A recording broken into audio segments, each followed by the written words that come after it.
Hello viewers, India investing mentor के एक और वीडियो में आपका हार्दिक स्वागत है। और आज एक कॉन्सेप्ट हम अंडरस्टैंड करेंगे कि ऐसी कौन सी चीज़ होती है जो किसी भी कंपनी के लिए इतनी हार्मफुल होती है कि वो सबसे बड़ा रीज़न है कंपनीज़ के फेल करने के लिए, कंपनीज़ के फाइनेंशियल ट्रबल में जाने के लिए, कंपनीज़ के बैंक्रप्सी फाइल करने के लिए। तो अगर ये एक चीज़ हम समझ लेते हैं, ऑब्जेक्टिव एक्सरसाइज का यही है कि हम जिन कंपनीज़ में इन्वेस्ट करने का सोचें, उसमें चेक कर लें कि कहीं ये बाद में चल के एक प्रॉब्लम तो नहीं बन जाएगी। तो ज़्यादा लंबा ये वीडियो नहीं होना चाहिए, इसको जल्दी से कॉन्सेप्ट को हम समझेंगे। और इससे पहले हम आगे बढ़ें, मैं पहले ही डिस्क्लेमर दे देता हूँ कि यहाँ मेरी जो भी एग्जांपल्स भी मैं यूज़ कर रहा हूँ, वो सिर्फ समझाने के पर्पसेस से हैं, अपनी नॉलेज शेयर करने के पर्पसेस से हैं। किसी भी तरह की ट्रेडिंग या इन्वेस्टमेंट एडवाइस यहाँ पे मैं नहीं दे रहा हूँ, ना ही मैं सेबी के साथ किसी भी रिस्पेक्ट में रजिस्टर्ड हूँ। तो हम कोई भी एग्जांपल लेते हैं कंपनी, हम यहाँ पे एंजल वन का एग्जांपल लेके चलते हैं। आप किसी भी कंपनी पे अप्लाई कर सकते हो। तो जो चीज़ मैं आपको यहाँ समझाना चाह रहा हूँ, वो ये कि किसी भी कंपनी का अगर आप पी&एल देखते हो, तो आपको क्या दिखाई देगा कि ये कंपनी हर साल कुछ प्रॉफ़िट्स बनाती है, राइट? अब ये कंपनी हर साल कुछ प्रॉफ़िट्स बनाती है, पर अगर आप थोड़ा-सा ऊपर जाके देखोगे, तो आप देखोगे कि ये प्रॉफ़िट्स यहाँ पे जब हम नेट प्रॉफ़िट की बात करते हैं, तो ऊपर एक तो सेल्स होती है और सेल्स में से एक्सपेंसेस इनके माइनस किए जाते हैं। उसमें जो है हमारा ऑपरेटिंग प्रॉफ़िट आता है और फिर इसमें से हमारे जो इंटरेस्ट और डेप्रिसिएशन के एक्सपेंसेस हैं, ये बाद में माइनस किए जाते हैं। तो इम्पॉर्टेंट चीज़ क्या है कि अगर कोई कंपनी प्रॉफिटेबल है तो भी उसके पास एक इंटरेस्ट एक्सपेंस होता है। और ये होता है क्योंकि आपने कुछ ना कुछ कर्जा लिया होता है, कुछ ना कुछ लोन होता है, कंपनी पे डेट होता है। तो यहाँ पे देखिए डेट टू इक्विटी रेशो 0.36 है। यानी इनके पास इक्विटी का मतलब होता है जो कंपनी के अपने जो शेयर होल्डर्स की वैल्यू है, जो उनकी अपनी ओनरशिप है, उसके मुकाबले 0.36 टाइम्स जो है इनके पास कर्जा भी है। तो हमने ये समझ लिया कि ये लोन की जो पेमेंट है, यहाँ पे जो इंटरेस्ट इनको पे करना है 18 करोड़ का, ये 18 करोड़ का इंटरेस्ट कहाँ से पे हो रहा है इस वक़्त? इस वक़्त इनके प्रॉफिट्स इतने ज़्यादा हैं कि ये 18 करोड़ का आराम से, इसमें से 221 करोड़ इनके पास बच रहा है, ये 18 करोड़ पे करने के बाद भी। तो यहाँ से हमें पता चलता है कि कंपनी का डेट टू इक्विटी जो है, वो इतना कम है कि आराम से वो उस चीज़ को मैनेज कर पा रहे हैं। मोरओवर अ, अभी फ़िलहाल जब कंपनी के प्रॉफ़िट्स अच्छे हैं, तो प्रॉफ़िट्स में से ही पूरी इंटरेस्ट पेमेंट हो जाती है, उनको वरी करना नहीं पड़ रहा है। यही चीज़ अगर आप मतलब एनुअल जो फ़िगर्स हैं वो देखेंगे, पूरे साल की फ़िगर्स देखेंगे, तो वहाँ पे भी आप देखिए 88 करोड़ का इनका जो है इंटरेस्ट पेमेंट जा रही है और तकरीबन 900 करोड़ का इनका जो है नेट इनकम है। तो जो फ़िगर हमें ध्यान में रखनी होती है, वो होती है डेट टू इक्विटी। उसका रीज़न क्या है कि इक्विटी का बेसिकली मतलब होता है कि हर कंपनी हर साल प्रॉफिट बनाती है। उसके पास रेवेन्यू होता है, कुछ एक्सपेंसेस होते हैं और एंड में आपके पास नेट प्रॉफिट होता है।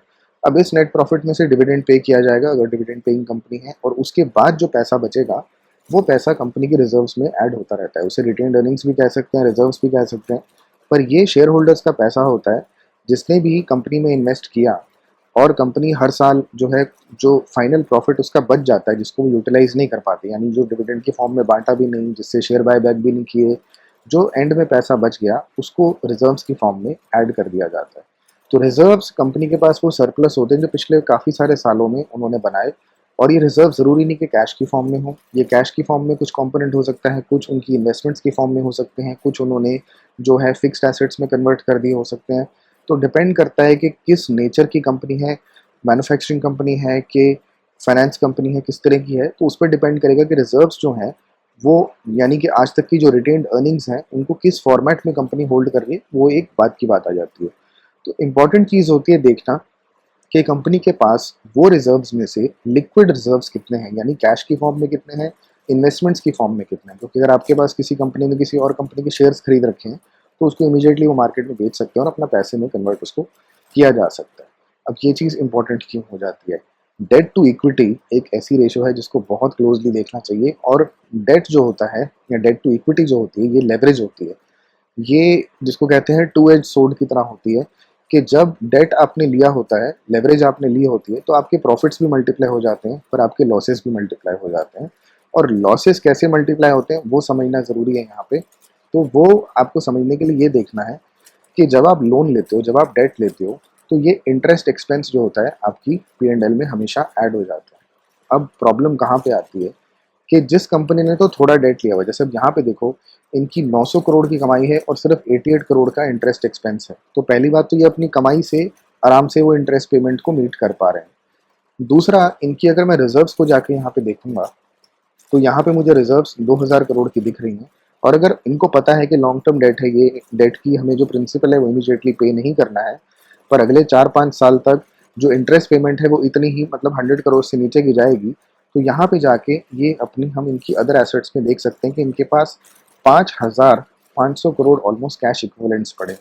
तो आप समझ सकते हो ना कि कंपनी का जो टोटल डेट है उससे कहीं ज़्यादा तो इनके पास सिर्फ कैश रिजर्व्स ही पड़े हैं।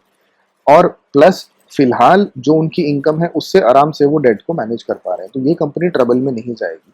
अब कंपनी ट्रबल में जाती कब है और क्यों जाती है? सपोज कीजिए कि मार्केट में कोई मैक्रो इकोनॉमिक इवेंट हो गया जिसकी वजह से ओवरऑल मार्केट में सिचुएशन खराब हो गई, जैसे कि कोई वॉर हो सकती है, कोई आपके पास पेंडेमिक हो सकता है जैसे कोविड आ गया था, या मार्केट में रिसेशन हो जाता है जैसे फाइनेंशियल क्राइसिस हुआ था 2008 में। तो वैसी कोई भी चीज़ होगी तो क्या होगा, ये प्रॉफिट्स जो हैं आपके ज़ीरो पे जा सकते हैं, या 1-2 साल के लिए कंपनी टेम्पररी लॉस भी बुक कर सकती है। तो अब उस टाइम में होगा क्या? जब कंपनी के प्रॉफिट्स खत्म हो जाते हैं या रिड्यूस हो जाते हैं, तो कंपनी अपने ऑपरेशंस को स्केल डाउन करना शुरू कर देती है। ऑब्वियस सी बात है, अगर किसी भी कंपनी के ये जो सेल्स हैं, रेवेन्यू फिगर्स हैं, ये मैक्रो इकोनॉमिक कंडीशंस की वजह से गिरेंगे, तो कंपनी अपनी ये पूरे एक्सपेंसेस मेंटेन नहीं करेगी।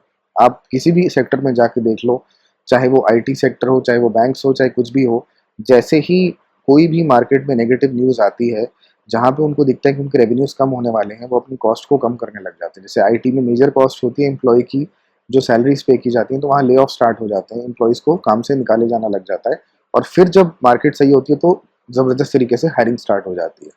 तो हर कंपनी पहले अपने एक्सपेंसेस को कम करने की कोशिश करेगी।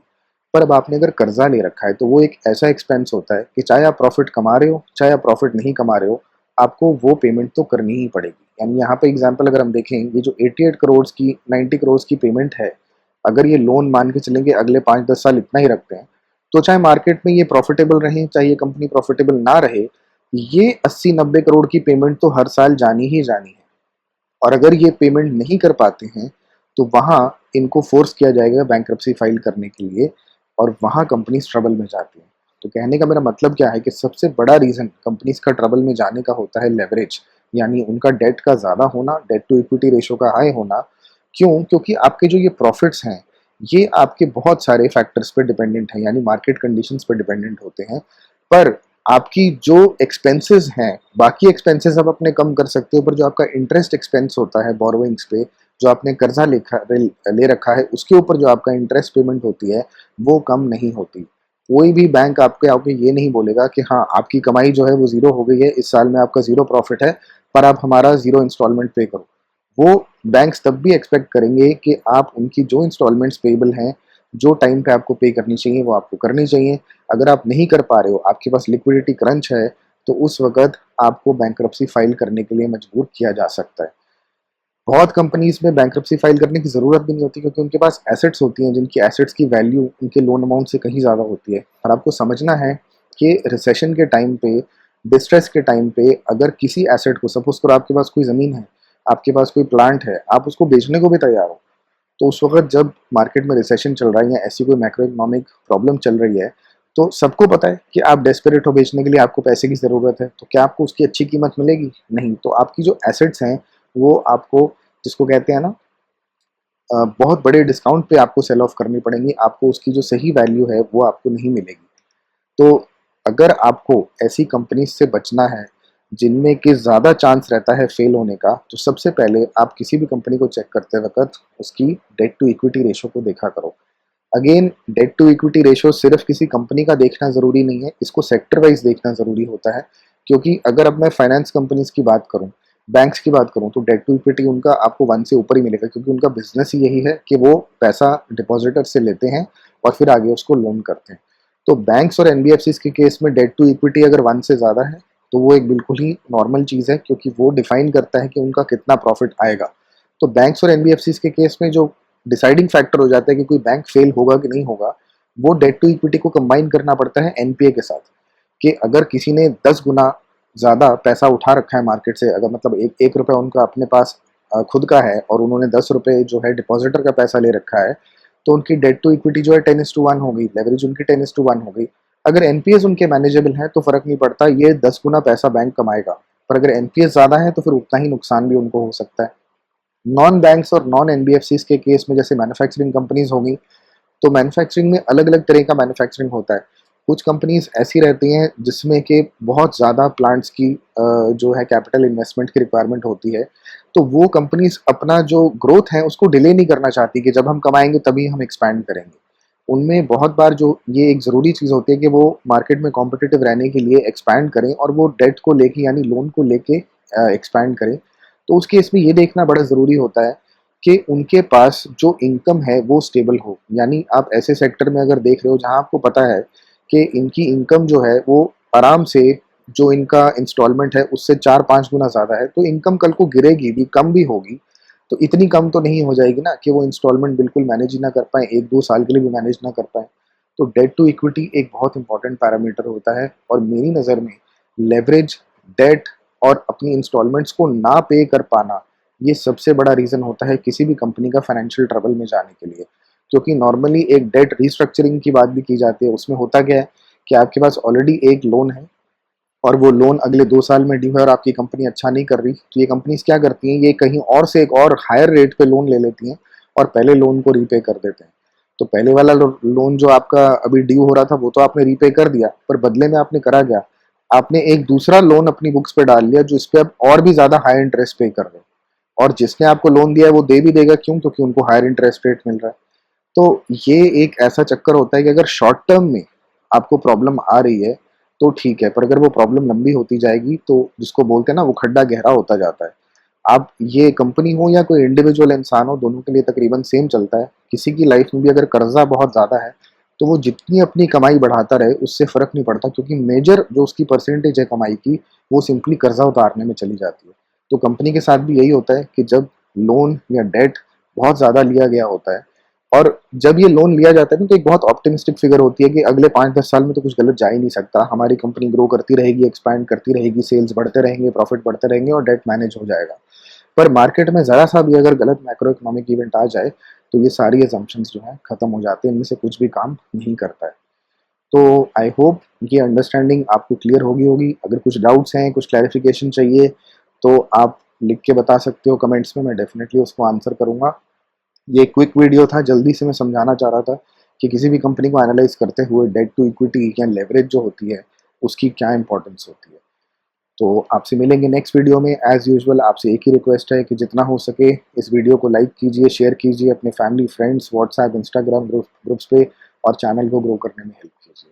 Thank you.